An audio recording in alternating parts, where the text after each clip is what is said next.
ಜೀನಾಗೆ ಸಂಪಾದಕತ್ವದಲ್ಲಿ ಜಿಎನ್ಎಸ್ news ಸಾಗರ ಸುತ್ತದ ಆಚೆ ಈಚೆ ಬುಧವಾರದ news ಅಪ್ಡೇಟ್ಗೆ ತಮಗೆ ಸ್ವಾಗತ.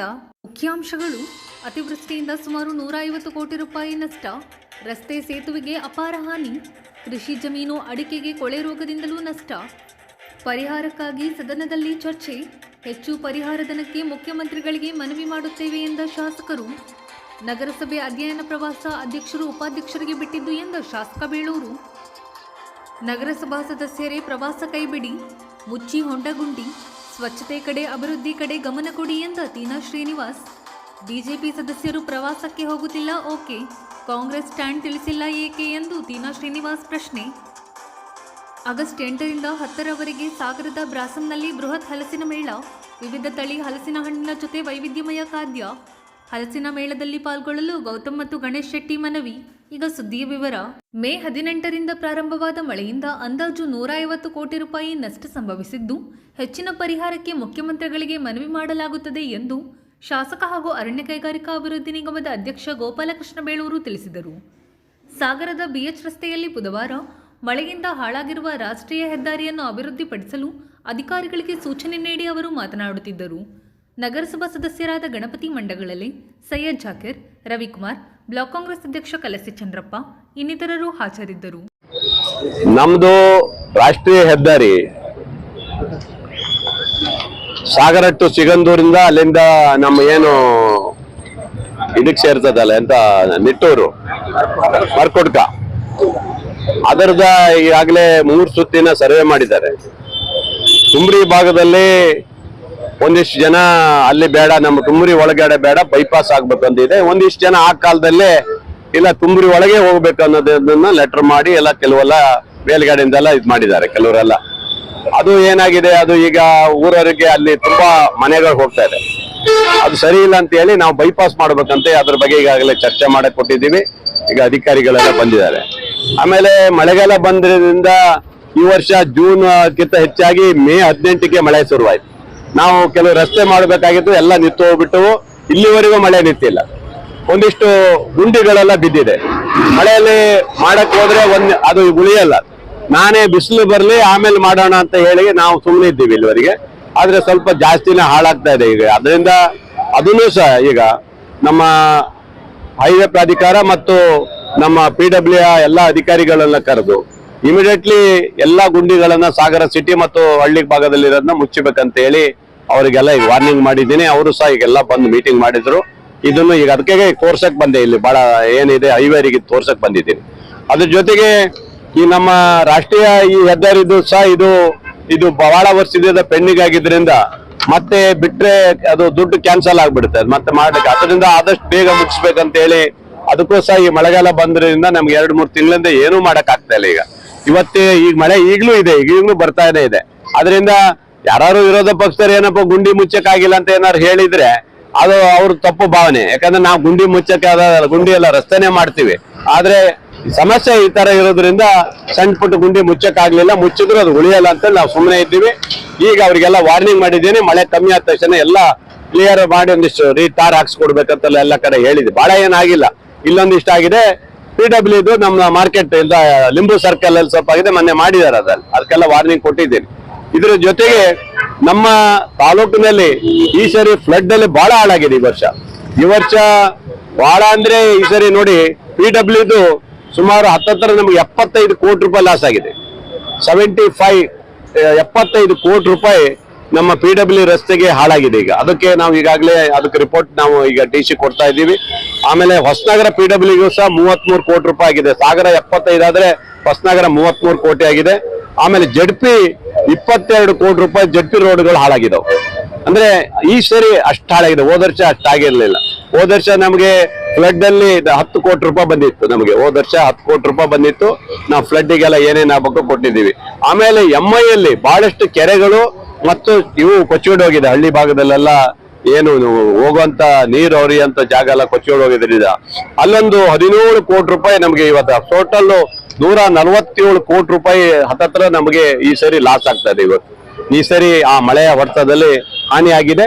ಮತ್ತು ಬೆಳೆ ನಷ್ಟ ಬೇರೆ ಇದೆ. ಅದರಿಂದ ನಾನು ಈಗಾಗಲೇ ಅದರದ ಬಗ್ಗೆ ಚರ್ಚೆ ಮಾಡಿ ಈಗಾಗಲೇ ವರದಿಯನ್ನ ಈಗಾಗಲೇ DC ಅವರ ಮೂಲಕ ನಾವು ಮುಖ್ಯಮಂತ್ರಿಗಳನ್ನ ನಾನು ಭೇಟಿ ಮಾಡಿ ಅಸೆಂಬ್ಲಿಯಲ್ಲಿ ಚರ್ಚೆ ಮಾಡಲೇಬೇಕಾಗುತ್ತೆ ಇದನ್ನು. ಯಾಕಂದ್ರೆ ಮಳೆಗಾಲದಲ್ಲಿ ನಮಗೆ ಬಹಳ ಅನ್ಯಾಯ ಆಗುತ್ತೆ. ಯಾಕಂದ್ರೆ ನಮ್ಮ ಮಲೆನಾಡು ಭಾಗದ ಜನರಿಗೆ ಒಂದು ಕಡೆ ಒಂದು ರಸ್ತೆಗಳು ಹಾಳಾದ್ರೆ, ಇನ್ನೊಂದು ಕಡೆ ನಮಗೆ ರೈತರ ಒಂದು ಏನು ಗದ್ದೆಯಿಂದ ಹಿಡಿದು ತೋಟದಿಂದ ಹಿಡಿದು ಪ್ರತಿ ಒಂದು ಈ ಸರಿ ನಮಗೆ ಹಾಳಾಗಿದೆ. ಒಂದು ಎಲೆ ಚುಕ್ಕೆ ರೋಗ, ಜೊತೆಗೆ ಅಡಿಕೆ ಕೊಳೆ ರೋಗವನ್ನು ಸಿಕ್ಕಾಪಟ್ಟೆ ಬಂದಿದ್ರಿಂದ ಬಹಳಷ್ಟು ಹಾನಿಯಾಗಿದ್ದರಿಂದ ನಾವು ಈ ಸರಿ ಮುಖ್ಯಮಂತ್ರಿಗಳ ಹತ್ರ ಪ್ರತ್ಯೇಕವಾಗಿ ಮಾತಾಡಬೇಕು ಅನ್ನೋದು ಒಂದು ಯೋಜನೆ ಹಾಕೊಂಡಿದ್ದೀನಿ. ಮತ್ತು ಅಸೆಂಬ್ಲಿಯಲ್ಲೂ ಸಹ ಈ ಸರಿ ಚರ್ಚೆ ಮಾಡ್ತೀನಿ. ನಾನು ಮಲೆನಾಡು ಭಾಗದಲ್ಲಿ ನೀವು ಹೆಚ್ಚು ಒತ್ತನ್ನು ಕೊಡಬೇಕು ಈ ಭಾಗದ ಜನರಿಗೆ. ನಮಗೆ ಬಹಳ ಮುಖ್ಯವಾಗಿ ಮಲೆನಾಡಲ್ಲಿ ತೀರ್ಥಹಳ್ಳಿ, ಸಾಗರ, ಸೊರಬ 3 ತಾಲೂಕಿಗೆ ನಮ್ಗೆ ಹೆಚ್ಚು ಕೊಡಬೇಕು ಅನ್ನೋದನ್ನ ಅದು ಹೆಚ್ಚಾಗಿ ಮಾತಾಡಬೇಕಾಗಿದೆ. ಅದಕ್ಕಾಗಿ ಈ 147 ಕೋಟಿ ರೂಪಾಯಿಗೆ ನಾವು ಚರ್ಚೆ ಮಾಡಲೇಬೇಕು. ಇಲ್ಲಾಂದ್ರೆ ನಮ್ಗೆ ಅಷ್ಟೊಂದು ದುಡ್ಡು ಬರ್ಲಿಕ್ಕೆ ಆಗೋದಿಲ್ಲ. ಹಂಗಾಗಿ ಹಾನಿ ಬಹಳ ಆಗಿದೆ. ಅದನ್ನ ಈಗ ಮಳೆಗಾಲ ನಿಂತ ಮೇಲೆ ರಾಜ್ಯ ಸರ್ಕಾರ ನಮಗೆ ಈ ವರ್ಷ ಹಣವನ್ನು ಕೊಟ್ಟಿದ್ದಾರೆ. ಇವತ್ತು ನೀವು ನೋಡ್ಬೇಕು, ಒಂದು ಸಣ್ಣ ಏನು ನಮ್ಮ ನೀರಾವರಿ ಯೋಜನೆಯಿಂದ ಇವತ್ತು ಏನು ಮಾನ್ಯ ಉಪಮುಖ್ಯಮಂತ್ರಿಗಳು ಸುಮಾರು 50 ಕೋಟಿ ರೂಪಾಯಿಯನ್ನು ನಮಗೆ ಜಾರಿ ಮಾಡಿಕೊಟ್ಟಿದ್ದಾರೆ. ಇದು ಹಿಸ್ಟ್ರಿಯಲ್ಲೇ ದಾಖಲೆ. ಇಡೀ ಸಾಗರ ತಾಲೂಕಿನ ಎಲ್ಲ ಕಾಲ್ ಸಂಖ್ಯೆಗಳಿಗೆ ಇವತ್ತು ಆದ್ಯತೆ ಕೊಟ್ಟಿದ್ದೀವಿ. ನಮಗೆ ವರ್ಷಕ್ಕೆ 3-4 ಕಾಲ್ ಸಂಖ್ಯೆ ಬರ್ತಿದ್ವು. ಈ ಸರಿ 234 ಕಾಲ್ ಸಂಖ್ಯೆಯನ್ನು ಕೊಟ್ಟಿದ್ದೀನಿ. ಟೋಟಲ್ 234 ಕಾಲ್ ಸಂಖ್ಯೆ ಅಂದ್ರೆ ಇಡೀ ತಾಲೂಕಿನ ಯಾರ್ಯಾರು ಜನ ನಮಗೆ ಕೊಟ್ಟಿದ್ರು ಆ ಭಾಗದ ಜನರಿಗೆ ಕಾಲ್ ಸಂಖ್ಯೆವನ್ನ ಈಗಾಗಲೇ ಮಾಡ್ಕೊಡ್ಲಿಕ್ಕೆ ವ್ಯವಸ್ಥೆ ಮಾಡಿದ್ದೀನಿ. ಇನ್ನೊಂದಿಷ್ಟು ಚೇಂಜ್ ಆಫ್ ಇದಾವೆ. ಕೆಲವೊಂದಿಷ್ಟು ಕಮ್ಮಿ ಹಣ ಕೊಟ್ಟಿದ್ರಿಂದ ಅದಾಗಲ್ಲ. ಅವೆಲ್ಲ ಚೇಂಜ್ ಮಾಡಿ ಹೊಸದಾಗಿ ಮಾಡಬೇಕಿದೆ. ಅವನ್ನೆಲ್ಲ ಮಾಡಿ ಒಟ್ಟು ಕೊಡಬೇಕು. 50 ಕೋಟಿ ರೂಪಾಯಿ ಕೊಟ್ಟಿದ್ದಾರೆ. ಅದರ ಜೊತೆಗೆ ಮುಖ್ಯಮಂತ್ರಿಗಳು ಸಹ 50 ಕೋಟಿ ರೂಪಾಯಿ ಬಿಡುಗಡೆ ಮಾಡಿದ್ದಾರೆ. ಈಗ ಅದೊಂದು 50 ಕೋಟಿ ರೂಪಾಯಿ ಬಿಡುಗಡೆ ಮಾಡಿದ್ದಾರೆ. ಮತ್ತೆ ನಬಾರ್ಡ್ ಯೋಜನೆಯಲ್ಲಿ ದುಡ್ಡು ಕೊಡಲ್ಲ ಅಂತ ಹೇಳಿ ರಾಜ್ಯದ ಸರ್ಕಾರ ಈಗಾಗಲೇ ಪ್ರಗತಿ ಪಥ ಅಂತ ರಸ್ತೆಗೆ 30 ಕಿಲೋಮೀಟರ್ ರಸ್ತೆಗೆ 20 ಕೋಟಿನೂ ಬಿಡುಗಡೆ ಮಾಡಿದ್ದಾರೆ. ಟೋಟಲ್ 120 ಕೋಟಿ ರೂಪಾಯಿ ಆಲ್ರೆಡಿ ನಮ್ಮ ಹತ್ರ ರೆಡಿ ಇದೆ. ಈಗ ಈ ಮಳೆಗಾಲ ಕಳೆದ ಶುರು ಆದ ತಕ್ಷಣನೇ ಎಲ್ಲಾ ಭಾಗದಲ್ಲೂ ಸಹ ಯಾವ ರಸ್ತೆಯನ್ನ ಕೇಳಿದರೆ ಅವು ಬಿಟ್ಟು PW ರಸ್ತೆ ಸಪರೇಟ್ ಬಿಡಿ, ಅದು ಸಪರೇಟ್ ಆಗಿ ಕೊಡ್ತಾರೆ. ಅದು ಹೋದ ವರ್ಷ ನಮಗೆ 40 ಕೋಟಿ ಬಂದಿತ್ತು, ಹೋದ ವರ್ಷ ಮಾಡಿದೀವಿ ನಾವು. ಅದು ಸಪರೇಟ್ ಆಗಿ ಒಟ್ಟು ಟೋಟಲ್ ಆಗಿ ನಮಗೆ ಇಷ್ಟೊಂದು ಹಣವನ್ನ ಇವತ್ತು ತಾಲೂಕಿಗೆ ಬಂದಿದೆ. ಹಾಗಾಗಿ ಸಾರ್ವಜನಿಕರು, ಸಾಗರ ತಾಲೂಕಿನ ಜನ ಯಾರು ಹೆದರ್ಕೊಳ್ಳೋ ಅಂತ ಅವಶ್ಯಕತೆ ಇಲ್ಲ. ಇದೆಲ್ಲದೆ ಯಾವ ರಸ್ತೆ ಹಾಳಾಗಿದೆ, ಏನೇನು ಹೋಗಿದೆ ಎಲ್ಲವನ್ನೂ ಮಾಡೋಕೆ ಅವಕಾಶ ಇದೆ. ಅದಕ್ಕೆ ಅನುಕೂಲ ಮಾಡ್ಕೊಡಕ್ಕೆ ಬೇಳೂರು ಗೋಪಾಲ್ ಕೃಷ್ಣ ಅವರು ಮಾಡ್ಕೊಡ್ತಾರೆ. ಇದು ಯಾವುದು ತಲೆ ಕೆಡಿಸ್ಕೊಳ್ಳೋಂತ ಪ್ರಶ್ನೆ ಇಲ್ಲ ಅಂತ. ಒಂದ್ಸರಿ ಪ್ರವಾಸ ಹೋಗ್ಬೇಕು, ಯಾವುದಾದ್ರು ಒಂದು ಕ್ಷೇತ್ರದಲ್ಲಿ ಹೋಗಿ ಆ ಭಾಗದ ಅಭಿವೃದ್ಧಿ ಮಾಡಿರುವಂಥದ್ದನ್ನ ತಾವು ತಗೊಬಂದು ಇಲ್ಲಿ ಅಭಿವೃದ್ಧಿ ಮಾಡಬೇಕು ಅನ್ನೋದು ಇರುತ್ತೆ. ಅದಕ್ಕೆ ಬಡ್ಜೆಟಲ್ಲಿ ಹಣ ಇಟ್ಟಿರ್ತಾರೆ, ಅದೇನಿಲ್ಲ ಅಂತಲ್ಲ. ಆದರೆ ಹೋಗೋದು ಬಿಡೋದು ಅವ್ರಿಗೆ ಬಿಟ್ಟಿರೋದು. ಯಾಕಂದರೆ ನೀವು ಮೊನ್ನೆಯಿಂದ ಪೇಪರ್ನವ್ರು ಏನೋ ಭಾಳ ನೀವೆಲ್ಲ ಸ್ವಲ್ಪ ಹಾಗೆ ಹೀಗೆ ಅಂತಲ್ಲ ಹೇಳಿ ಬಂದಿದ್ದು ನೋಡಿ ಅವರು ಇದು ಮಾಡಿದ್ದಾರೆ. ಬಟ್ ನನಗೆ ಕೇಳಿದಾಗ ನಾವು ಹೋಗೋದಾದ್ರೆ ನೀವು ಹೋಗ್ಬೋದು ಅಂತ ಹೇಳಿದ್ದೀನಿ. ಬಟ್ ಅಷ್ಟು ಬಿಟ್ಟರೆ ಹೋಗೋದು ಬಿಡೋದು ಅವ್ರಿಗೆ ಬಿಟ್ಟಿದ್ದು. ಯಾಕಂದರೆ ನಾವು ಹಮ್ಮಮ್ಮ ಅಂದರೆ ಸುಮಾರು 30-37 ಲಕ್ಷ ರೂಪಾಯಿ ಖರ್ಚು ಬರ್ತದೆ. ಅದಕ್ಕೆ 40 ಲಕ್ಷ ರೂಪಾಯಿ ಖರ್ಚು ಬರ್ತಾಯಿದೆ. ಅದಕ್ಕೆ ನಮ್ಮ ನಗರಸಭಾ ಅಧ್ಯಕ್ಷರು, ಉಪಾಧ್ಯಕ್ಷರು ಅವ್ರು ಏನಿದ್ದಾರೆ ಅವ್ರದ್ದು ಏನು ತೀರ್ಮಾನ ಮಾಡ್ತಾರೆ ಅವ್ರಿಗೆ ಬಿಟ್ಟಿರೋದು.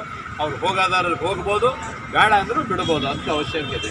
ನಾನೇನು ಅದ್ರ ಬಗ್ಗೆ ಅಬ್ಜೆಕ್ಷನ್ ಹಾಕಕ್ಕೆ ಹೋಗಲ್ಲ. ಯಾಕಂದರೆ ಒಬ್ಬ ಜನಪ್ರತಿನಿಧಿಗಳೇ ಅಬ್ಜೆಕ್ಷನ್ ಹಾಕಿದ್ರು ಅನ್ನೋದು ಬರಬಾರ್ದು. ಅದು ನೀವು ಎಚ್ಚರಿಕೆ ಕೊಟ್ಟಿದ್ರೆ ಅವ್ರು ಏನಂತ ಮುಂದೆ ಅವ್ರು ತಿಳ್ಕೊಬೇಕಷ್ಟೇ. ಗಳ ಹತ್ರ ಮಾತಾಡ್ತೀನಿ. ಜಿಲ್ಲೆ ಬಗ್ಗೆ ಇನ್ನೂ ಚರ್ಚೆ ಆಗಿಲ್ಲ. ಸಮಸ್ತ ಶಿವಮೊಗ್ಗ ಜಿಲ್ಲೆ ಇರಲಿ ಅಂತ ನನ್ನದು ಒಂದು ಭಾವನೆ ಇದೆ. ಆದರೆ ಏನಾದ್ರು ತಾಲೂಕು ಆಗಬೇಕು, ಜಿಲ್ಲೆ ಆಗ್ಬೇಕಂದ್ರೆ ಸಾಗರನೇ ಆಗಬೇಕು. ಹೆಡ್ ಕ್ವಾರ್ಟರ್ ಸಾಗರನೇ ಇರಬೇಕು. ಅದ್ರ ಬಗ್ಗೆ ಮುಂದೆ ಮಾತಾಡ್ತೀವಿ. ಸದ್ಯಕ್ಕೆ ಏನು ಮಾತಾಡಕ್ಕೆ ಹೋಗೋದಿಲ್ಲ. ನನ್ನ ಆಸೆ ಏನಂದರೆ ನಾವೊಬ್ಬ ನಗರಸಭಾ ಸದಸ್ಯರೇ ಅಧ್ಯಯನ ಪ್ರವಾಸ ಕೈಬಿಡಿ, ನಗರದ ಹೊಂಡಗುಂಡಿ ಮುಚ್ಚಿ ಸ್ವಚ್ಛತೆ ಕಡೆ ಗಮನ ಕೊಡಿ ಎಂದು ಪುರಸಭೆ ಮಾಜಿ ಅಧ್ಯಕ್ಷ ತೀನಾ ಶ್ರೀನಿವಾಸ್ ಸಲಹೆ ನೀಡಿದ್ದಾರೆ. ಬುಧವಾರ ಸುದ್ದಿಗೋಷ್ಠಿಯಲ್ಲಿ ಅವರು ಮಾತನಾಡುತ್ತಿದ್ದರು. ಸದಸ್ಯರು ಸುಮಾರು 50 ಲಕ್ಷ ರೂಪಾಯಿ ವೆಚ್ಚದಲ್ಲಿ ಅಧ್ಯಯನ ಪ್ರವಾಸ ಕೈಗೊಳ್ತಾರೆ ಅನ್ನೋ ಸುದ್ದಿ ಹರಡ್ತಿದ್ದಂತೆ ಸಾಗರದ ಜನತೆ, ಮಾಧ್ಯಮಗಳು, ಸಂಘ ಸಂಸ್ಥೆಯವರು ಹಲವಾರು ಜನ ತೀವ್ರ ಆಕ್ರೋಶವನ್ನ ವ್ಯಕ್ತಪಡಿಸಿದ್ರು. ಈ ಅಧ್ಯಯನ ಪ್ರವಾಸ ಅಗತ್ಯ ಇಲ್ಲ, ನಗರದಲ್ಲಿನ ಸಮಸ್ಯೆಗಳು ಹಲವಾರು ನಾಗರಿಕರನ್ನ ಕಾಡ್ತಾ ಇದೆ, ನಗರಸಭೆ ಆಡಳಿತನೂ ಸಹ ಜನರ ಸಮಸ್ಯೆಯನ್ನ ಬಗೆಹರಿಸೋದ್ರಲ್ಲಿ ವಿಫಲ ಆಗಿದೆ ಅಂತ ಹೇಳಿ ಆಕ್ರೋಶವನ್ನ ವ್ಯಕ್ತಪಡಿಸಿದ್ರು. ಜೊತೆಗೆ ಈ ಆಕ್ರೋಶವನ್ನ ಕೇಳಿದಂತ ನಗರಸಭೆಯ ಆಡಳಿತ ಪಕ್ಷದ ಸದಸ್ಯರು, ಭಾರತೀಯ ಜನತಾ ಪಕ್ಷದ ಸದಸ್ಯರು, ನಾವು ಈ ಸಂದರ್ಭದಲ್ಲಿ ಜನರ ಹೇಳ್ತಕ್ಕಂಥ ಸಮಸ್ಯೆಗಳು ಮತ್ತು ನಗರಸಭೆ ಆಡಳಿತಕ್ಕಿರ್ತಕ್ಕಂಥ ಸಮಸ್ಯೆಯನ್ನು ಗಮನಿಸಿ ನಾವು ಪ್ರವಾಸ ಹೋಗೋದಿಲ್ಲ ಅಂತ ಹೇಳಿ ನಿನ್ನೆ ಮೀಟಿಂಗ್ ಅಲ್ಲಿ ತಮ್ಮ ಅಭಿಪ್ರಾಯವನ್ನ ವ್ಯಕ್ತಪಡಿಸಿದ್ದಾರೆ. ನಮ್ಮ ನಗರದ ಜನರ ಆಕ್ರೋಶ ಬಹಳ ಸೂಕ್ತವಾಗಿದೆ. ಜನರ ಅಭಿಪ್ರಾಯ ಅದನ್ನ ಸಮರ್ಥನೆ ಮಾಡ್ಕೊಳ್ತಕ್ಕಂಥದ್ದು, ಅದನ್ನ ಅಲ್ಲಗಳೆಯೋದಕ್ಕೆ ಜನಪ್ರತಿನಿಧಿಗಳಿಂದ ಯಾವುದೇ ರೀತಿ ಸಾಧ್ಯ ಇಲ್ಲ. ಇವತ್ತು ಸಾಗರ ನಗರದಲ್ಲಿ ಸ್ವಚ್ಛತೆ ಸಂಪೂರ್ಣ ಹದಗೆಟ್ಟಿದೆ. ಇಡೀ ನಗರದ ಎಲ್ಲ ಚರಂಡಿಗಳಲ್ಲಿ ಗಿಡಗಳ ಬೆಳೆದು ಇವತ್ತು ಚರಂಡಿಯ ನೀರೇ ಹರಿದೇ ಇದ್ದಂಗಾಗಿದೆ. ಕಸದ ರಾಶಿಗಳನ್ನಂತೂ ಇಡೀ ಪಟ್ಟಣದ 31 ವಾರ್ಡ್ಗಳಲ್ಲೂ ಕಸದ ರಾಶಿಗಳು ಸುಮಾರು 100 ಟನ್ಗಳಿರ್ಬೋದು. ಈ ಕಸದ ರಾಶಿ ಹಾಗೆ ಬಿದ್ದಿದೆ. ಅದನ್ನ ತಗೊಂಡೋಗಿ ತ್ಯಾಜ್ಯ ವಸ್ತು ನಿರ್ವಹಣಾ ಘಟಕಕ್ಕೆ ಸಂಗಳಕ್ಕೆ ಹಾಕ್ತಾ ಇದ್ದಾರೆ. ಅದು ಅಲ್ಲಿ ಜನರ ಆಕ್ರೋಶ ಭುಗಿಲೆದ್ದಿದೆ. ತ್ಯಾಜ್ಯ ವಸ್ತು ಕಾಯ್ದೆಯಲ್ಲಿ ಏನಿದೆ ಅಂತ ಹೇಳಿದ್ರೆ, ವಿಲೇವಾರಿ ಕಾಯ್ದೆಯಲ್ಲಿ ಅಲ್ಲಿ ಹಾಕ್ತಕ್ಕಂಥ ಕಸವನ್ನ ಪ್ರಾಣಿಗಳು ಸಹ ಅಲ್ಲಿ ನೋಡ್ಲಿಕ್ಕೆ ಅವಕಾಶ ಇರಬಾರ್ದು, ಅವಕ್ಕೂ ತೊಂದರೆ ಆಗ್ಬಾರ್ದು, ಜನ ಅಂತೂ ಅಲ್ಲಿ ಪ್ರವೇಶನೆ ಮಾಡಬಾರ್ದು. ಆಮೇಲೆ ಹಸಿ ಕಸವನ್ನ ಗೊಬ್ಬರವಾಗಿ ಮಾಡಬೇಕು, ಒಣ ಕಸವನ್ನ ಮತ್ತೆ ರೀಸೈಕ್ಲಿಂಗಿಗೆ ಕಬ್ಬಣ ಮತ್ತೆ ಈ ಕಡೆ ಗಾಜು ಇವನ್ನೆಲ್ಲ ಕಳಿಸ್ಬೇಕು ಅಂತ ಕಾಯ್ದೆಯಲ್ಲಿರೋದು. ಕಳೆದ 10 ವರ್ಷ ಆದ್ರೂ ಈ ಯೋಜನೆ ಮುಗುದಿಲ್ಲ.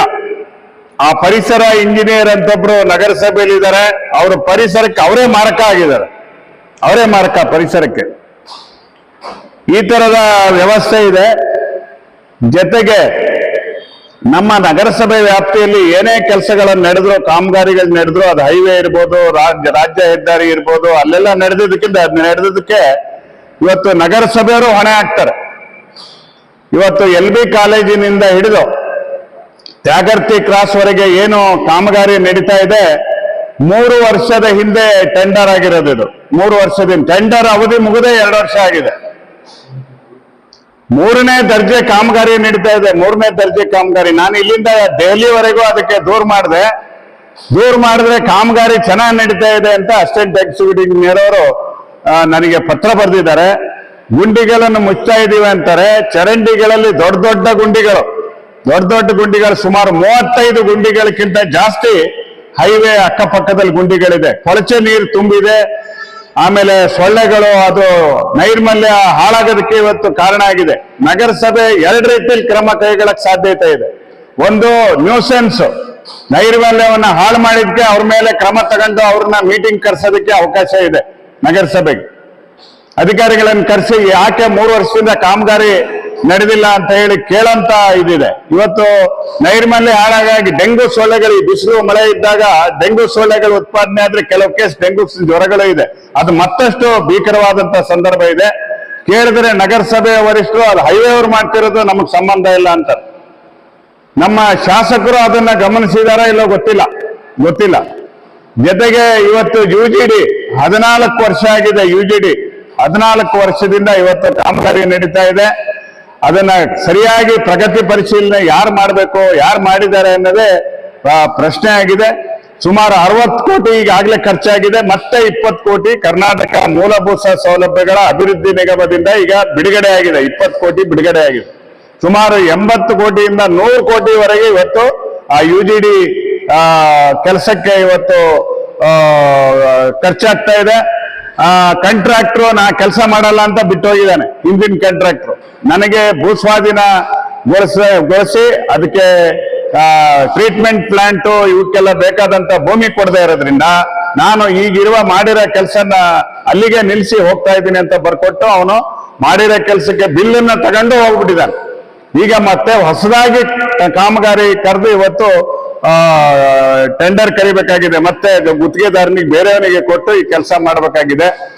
ಆಮೇಲೆ ಸೊರಬ ರಸ್ತೆ ಅಗಲೀಕರಣದ್ದು 3 ವರ್ಷದ ಹಿಂದೆ ಹೈಕೋರ್ಟ್ ಒಂದು ಆದೇಶವನ್ನು ಮಾಡಿತು. 2014ರಲ್ಲಿ ಮನಮೋಹನ್ ಸಿಂಗ್ ಅವರು ಪ್ರಧಾನಿ ಆದಾಗ ಯಾರದೇ ಜನರದ್ದು ಇವತ್ತು ರಸ್ತೆ ಬೇರೆ ಬೇರೆ ಉದ್ದೇಶಗಳಿಗೆ ರೈತರದ್ದು ಅಥವಾ ಜನರದ್ದನ್ನ ಸ್ವಾಧೀನಗೊಳಿಸಿದ್ರೆ ಅದು ಬಿಟ್ರೆ ಅವ್ರಿಗೆ ಬೇರೆ ಇರಲ್ಲ ಕೆಲವರಿಗೆಲ್ಲ. ಅದಕ್ಕೆ 3 ಪಟ್ಟು ಹೆಚ್ಚು ಪರಿಹಾರ, ಮಾರ್ಕೆಟ್ ದರದ 3 ಪಟ್ಟು ಕೊಡ್ಬೇಕು ಅಂತ ಹೇಳಿ ಆದೇಶ ಮಾಡಿದೆ. ಆ 2014ರ ಆದೇಶದ ಪ್ರಕಾರ ಕ್ರಮ ಕೈಗೊಳ್ಳಿ ಅಂತ 3 ವರ್ಷದಿಂದ ಹೈಕೋರ್ಟ್ ಆದೇಶ ಮಾಡಿದ್ರು. ನಮ್ಮ ನಗರಸಭೆಯವರಾಗ್ಲಿ PWD ಅವರಾಗ್ಲಿ ಇದ್ರ ಬಗ್ಗೆ ಏನೋ ಕ್ರಮವನ್ನ ಕೈಗೊಳ್ಳಿಲ್ಲ. ಈಗ ಮೊನ್ನೆ ಜಿಲ್ಲಾಧಿಕಾರಿಗಳು 3 ವರ್ಷ ಆದ ನಂತರ ಅಲ್ಲಿರ್ತಕ್ಕಂಥ ಜನರ ಮೀಟಿಂಗ್ ಅನ್ನ ಕರೆದು ಒಪ್ಪಿಗೆಗೋಸ್ಕರ ನಗರಾಭಿವೃದ್ಧಿ ಇಲಾಖೆಗೆ ಬೆಂಗಳೂರಿಗೆ ಪತ್ರವನ್ನು ಬರೆದಿದ್ದಾರೆ. ಇವತ್ತು ಎಲ್ಲ ವಿಧದಲ್ಲಿ ಇವತ್ತು ಚುನಾಯಿತ ಪ್ರತಿನಿಧಿ ಸಾಗರ ನಗರಸಭೆ ಅಂದ್ರೆ ಒಂದು ಒಳ್ಳೆಯ ಇತಿಹಾಸ ಇರ್ತಕ್ಕಂಥ ನಗರಸಭೆ. ಮತ್ತೆ ಸಾಗರ ನಗರ ಅಂದ್ರೆ ಎಲ್ಲರೂ ಇಷ್ಟಪಡ್ತಕ್ಕಂಥ ಅಲ್ಲೆಲ್ಲ ಹೋಗುತ್ತೆ, ಕುಡಿಯೋ ನೀರು ಉಪಯೋಗಿಸ್ತಾರೆ. ಅದಕ್ಕೋಸ್ಕರ ಸುಪ್ರೀಂ ಕೋರ್ಟ್ ನದಿಗೆ ಈ ತೀವ್ರ ಹಾನಿ ಮಾಡಂತ ತ್ಯಾಜ್ಯ ಮಲಮೂತ್ರ ವಿಸರ್ಜನೆ ಇರ್ಬೋದು, ಕೊಳತ ಆಹಾರದಿರ್ಬೋದು, ಇದು ನೇರವಾಗಿ ಹೋಗ್ಬಾರ್ದು, ಫಿಲ್ಟರ್ ಮಾಡಿ ನೀರನ್ನ ನದಿಗೆ ಬಿಡಬೇಕು ಅಂತಾನೆ ಇವತ್ತು UGD ಇರೋದು. ಶಿಕಾರಿಪುರದಲ್ಲಿ ನಮ್ಗೊಂದು ಭಯನೂ ಇದೆ. ಶಿಕಾರಿಪುರದಲ್ಲಿ 20 ವರ್ಷ ಆಯ್ತು UGDನೇ ಕಾರ್ಯಾರಂಭ ಮಾಡಿಲ್ಲ. ಇದು ಅನ್ಫಿಟ್, ಮಾಡಕ್ಕೂ ಬರಲ್ಲ ಅಂತ ಒಂದ್ಸರಿ DC ಹೇಳಿಕೆ ಕೊಟ್ಟಿದ್ರು. ನಮ್ದು ಬಹಳ ಕಾಲ ಬಿಟ್ರೆ UGD ಸುಮಾರು 80ರಿಂದ 100 ಕೋಟಿ ರೂಪಾಯಿ, 20 ಕೋಟಿಯಿಂದ ಶಾಸಕರು ಮಂಜೂರು ಮಾಡಿಸಿದ್ದಾರೆ. ಇನ್ನು 100 ಕೋಟಿ ಆಗಿ ಅದು ಏನೋ ಉಪಯೋಗ ಆಗಿಲ್ಲ ಅಂದ್ರೆ ಬಹಳ ಹಾನಿ ಆಗುತ್ತೆ. ಅದಾದ್ರೆ ಎಲ್ಲ ನೈರ್ಮಲ್ಯ, ಇದು ತ್ಯಾಜ್ಯ ಮತ್ತೆ ಶೌಚದ ನೀರು ಇವನ್ನೆಲ್ಲ ಅದಕ್ಕೆ ಕಳಿಸೋದಕ್ಕೆ ಇವತ್ತಾಗತ್ತೆ. ಇವತ್ತು ಇವರು ನಮ್ಮ ಹೈವೇ ಅವರು ಅತ್ಯಂತ 3rd ಕ್ಲಾಸ್ ಕೆಲಸ ಮಾಡಿದ್ದಾರೆ. Highway engineer, assistant executive engineer. ಅವ್ರಿಗೆ ನಾನ್ ತಿಳ್ಕೊಂಡಿದ್ದೆ ರಾಷ್ಟ್ರೀಯ ಹೆದ್ದಾರಿ ಅಂದ್ರೆ ಕೇಂದ್ರ ಸರ್ಕಾರ ಬಹಳ ಬಿಗಿಯಾಗಿ ಮಾಡಿದೆ, ನಿಯಮಗಳು ಸರಿ ಇರುತ್ತೆ ಅಂತ. ಅವ್ರು ಏನ್ ಹೇಳ್ತಾರೆ, ಯಾರು ಹೇಳಿದ್ರು ಸರ್ ಅಧಿಕಾರದಲ್ಲಿ ಇರೋರೆಲ್ಲ ಹೇಳ್ದಂಗೆ ನಾವು ಮಾಡ್ಬೇಕಲ್ಲ ಅಂತ ಇಂಜಿನಿಯರ್ ಹೇಳ್ತಾನೆ. ನಿನ್ನೆ ನಮ್ಮ ಸ್ನೇಹಿತರೊಬ್ರು ಇಂಜಿನಿಯರಿಗೆ ಫೋನ್ ಮಾಡಿದ್ರು, ಎಲ್ಲಪ್ಪ ನಿಮ್ ಕಾಂಟ್ರಾಕ್ಟರ್ ಮಳೆ ಬಿಟ್ಟಿದೆ ಕೆಲಸ ಸ್ಟಾರ್ಟ್ ಮಾಡಿಲ್ಲ ಅಂದ್ರೆ ಅವ್ನು ಮಾಡಲ್ಲ ಅಂತಾನೆ. ಸರ್ ನಮ್ಮ ಮಾತಿಗೆ ಬೆಲೆ ಕೊಡಲ್ಲ, ಫೋನ್ ಎತ್ತಲ್ಲ, ನೀವು ಕಾಂಟ್ರಾಕ್ಟರ್ಗೆ ಫೋನ್ ಮಾಡ್ರಿ ಅಂತ ಇಂಜಿನಿಯರ್ ಹೇಳ್ತಾನೆ, ಅಸಿಸ್ಟೆಂಟ್ ಇಂಜಿನಿಯರ್.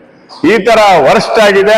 ಇದನ್ನೆಲ್ಲ ಸರಿಪಡಿಸೋ ಕೆಲಸ, ಜವಾಬ್ದಾರಿಯುತ ಕೆಲಸ ಇರೋದ್ರಿಂದ ಇನ್ನು 2-3 ತಿಂಗಳಲ್ಲೇ ಚುನಾವಣೆನೂ ಬರೋದ್ರಿಂದ ಆಡಳಿತ ಪಕ್ಷವಾದಂತ ಬಿಜೆಪಿನೇ ಇವತ್ತು ಇದನ್ನ ಪ್ರವಾಸವನ್ನ ಬಿಟ್ಟಿರೋದ್ರಿಂದ ಕಾಂಗ್ರೆಸ್ ಪಕ್ಷದ ರಾಜ್ಯದಲ್ಲಿ ಆಡಳಿತ ಹೊಂದಿರತಕ್ಕಂಥ ಪಕ್ಷದ ಸದಸ್ಯರು ಮತ್ತೆ ನಮ್ಮ ಶಾಸಕರ ನೇತೃತ್ವದಲ್ಲಿರೋರು ತಕ್ಷಣನೇ ಪ್ರಕಟ ಮಾಡ್ಬೇಕು. ಇದಕ್ಕೆ ಯಾವುದೇ ರೀತಿ ಕ್ಷಮೆ ಇಲ್ಲ.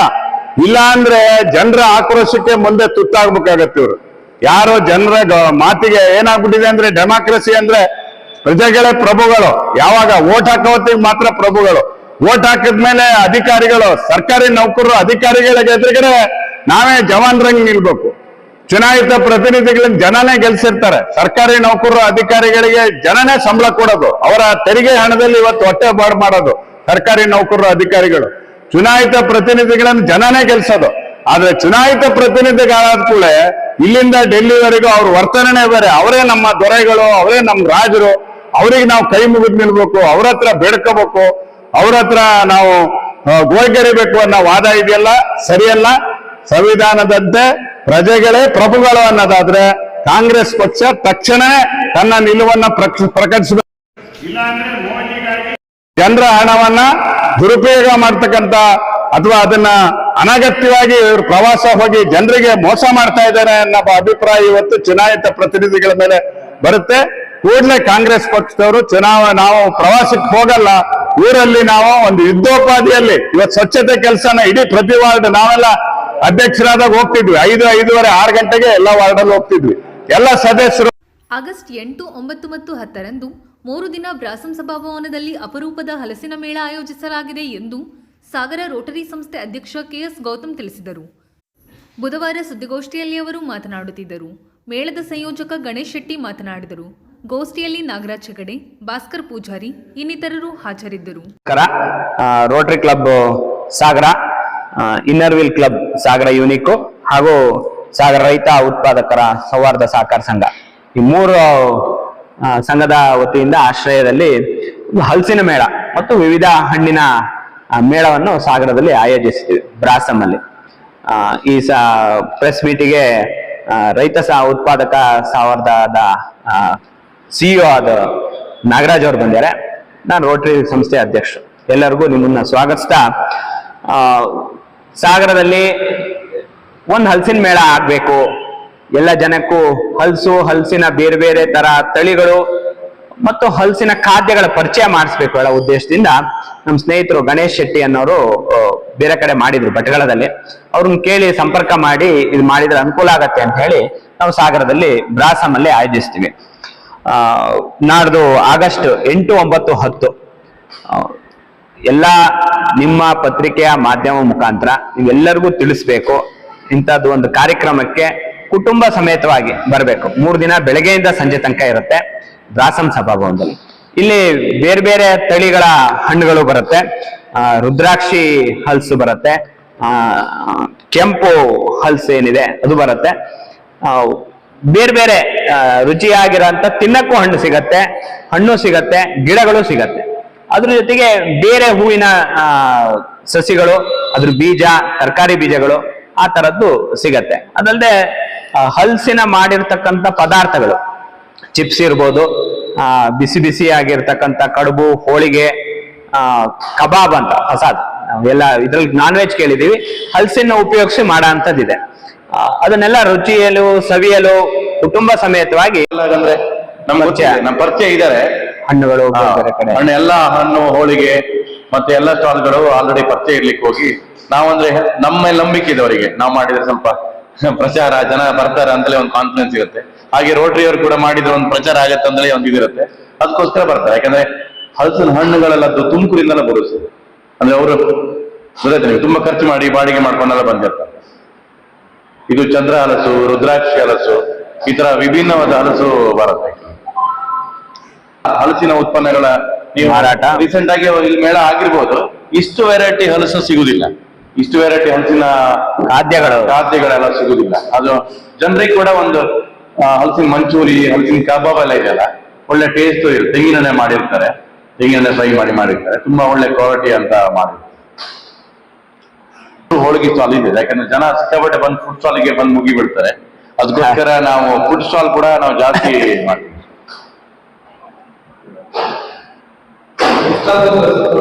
ಟೋಟಲ್ ಒಂದು 55ರಿಂದ 60 ಸ್ಟಾಲ್, ಹಣ್ಣೆಲ್ಲ ಸೇರಿ, ಹಣ್ಣು ಎಲ್ಲ ವೆರೈಟಿಗಳ ಸೇರಿ. ಹೆಗ್ಗೋಡಿದು ಒಂದು 2-3 ಸ್ಟಾಲ್ ನಮ್ಮ ಬಟ್ಟೆದು ಕೊಟ್ಟಿದ್ದೀವಿ. ಯಾಕಂದ್ರೆ ಲೋಕಲ್ ನಮ್ಮ ಉತ್ಪನ್ನಕ್ಕೆ ಸಹಕಾರ ನೀಡಿ ಅಂತ ಹೇಳಿ ನಾವು ಆಲ್ರೆಡಿ ಹಲಸಿನದಲ್ಲಿ ಲೋಕಲ್ ಉತ್ಪನ್ನಗಳು ಸಹಕಾರ ಒಂದು ವೇದಿಕೆ ಕೊಡ್ತೀವಿ ಸರ್. ಹೆಗ್ಗೋಡು ಖಾದಿಗಳಿಗೆ ಲೋಕಲ್ ಇಲ್ಲಿ ಸಿರ್ಸಿ ಶಿಕಾರಿಪುರದ ಯಾರೊಬ್ರು ಖಾದಿ ಅವರು ಮ್ಯಾನುಫ್ಯಾಕ್ಚರ್ ಇದ್ದಾರೆ, ಇಲ್ಲಿಂದ ಒಬ್ಬರು ಮ್ಯಾನುಫ್ಯಾಕ್ಚರ್ ಇದೆ, ಅವ್ರು ಬರ್ತಾ ಇದ್ದಾರೆ.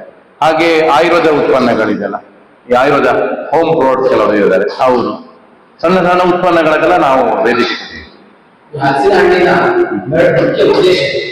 ಸರ್. ಮುಖ್ಯ ಉದ್ದೇಶ ಅಂತ ಹೇಳಿದ್ರೆ, ನಾವು ಎಕ್ಸಾಂಪಲ್ ಕೊಡ್ಬೇಕಂದ್ರೆ ಭಟ್ಕಳದಲ್ಲಿ ನಾವು ಬ್ರಹ್ಮವರ ಮಾಡಿದಾಗ ಏನಾಗಿತ್ತು ಅಂತ ಹೇಳಿದ್ರೆ, ಸಣ್ಣ ಸಣ್ಣ ವ್ಯಾಪಾರಸ್ಥರಿಗೆ ಒಂದು ವೇದಿಕೆ ಕೊಟ್ಟಾಗ ಆಗತ್ತೆ. ಯಾಕಂದ್ರೆ ಅವ್ರ ಪ್ರಾಡಕ್ಟ್ಗೆ ವೇದಿಕೆ ಇರುವುದಿಲ್ಲ. ಈಗ ಸೂಪರ್ ಮಾರ್ಕೆಟ್ ದೊಡ್ಡ ವೇದಿಕೆ ಅವ್ರು ಹೋಗಿ ಮಾಡ್ಲಿಕ್ಕೆ ಆಗುದಿಲ್ಲ. ಒಂದು ಅದು, ಇನ್ನೊಂದು ಹಲಸನ್ನ ಮೌಲ್ಯವರ್ಧನೆ ಅಂದ್ರೆ ಇದು ವೇಸ್ಟ್ ಆಗತ್ತೆ. ಎಕ್ಸಾಂಪಲ್ ಮೊನ್ನೆ ಭಟ್ಕಳದಲ್ಲಿ 20 ಟನ್ ಹಲಸಿನ ಹಣ್ಣು ಖಾಲಿ. ಹಣ್ಣು ನಾನು ಹೇಳ್ತಿರೋದು ಹಲಸಿನ ಉತ್ಪನ್ನಗಳೆಲ್ಲ ಹೇಳ್ತಿರೋದಲ್ಲ, ಬರೀ ಹಣ್ಣು ಸರ್. ಹಣ್ಣೆ 20 ಟನ್ ಖಾಲಿ. ಯಾಕೆ ನಾನು ಹೇಳ್ತಿರೋದಲ್ಲ, ಹಲಸಿನ ವ್ಯಾಪಾರ ಮಾಡಿ ಬಂದವರು ಹೇಳಿದ್ರು. ಅವ್ರು ಯಾವಾಗ ಏನಾಗುತ್ತೆ ಹೇಳಿ, ಇಲ್ಲಿ ಜನನು ಹಲಸಿನ ಇದಕ್ಕೆ ಬೇಡಿಕೆ ಇದೆ ಅಂತ ಹೇಳಿದ್ರೆ ಹಲಸಿನ ಮರಗಳನ್ನ ಬೆಳೆಯಂತ ದಿನಗಳು ಜಾಸ್ತಿ ಆಗುತ್ತೆ. ಈ ತರ ಮೌಲ್ಯವರ್ಧನೆ ಆಗಿದ್ರೆ ನಮ್ಗೆ ಇದರಿಂದ ಒಂದು ಇನ್ಕಮ್ ಬರುತ್ತೆ, ಇಲ್ಲಿ ರೈತರುಗಳಿಗೂ ಅನುಕೂಲ ಆಗತ್ತೆ. ಇದೇ ಉದ್ದೇಶಕ್ಕೆ ನಾವು ಅವತ್ತು 8ನೇ ತಾರೀಕು ಸಂಜೆ 4:00 ಒಂದು ಉದ್ಘಾಟನಾ ಕಾರ್ಯಕ್ರಮ ಅಂತ ಇಟ್ಟಿದ್ವಿ. ಮಾನ್ಯ ಶಾಸಕರಿಗೆ ಹೇಳಿದೀವಿ. ಅದಲ್ಲದೆ ಒಂದು ಈ ಹಲಸಿನ ಗಿಡಗಳ ಬೆಳವಣಿಗೆ. ಇದು ಬುಧವಾರದ ಸಮಗ್ರ ಸುದ್ದಿ. ನಿರಂತರ ಸುದ್ದಿಗಾಗಿ ನೋಡ್ತಾ ಇರಿ GNS ನ್ಯೂಸ್. ನಮಸ್ಕಾರ.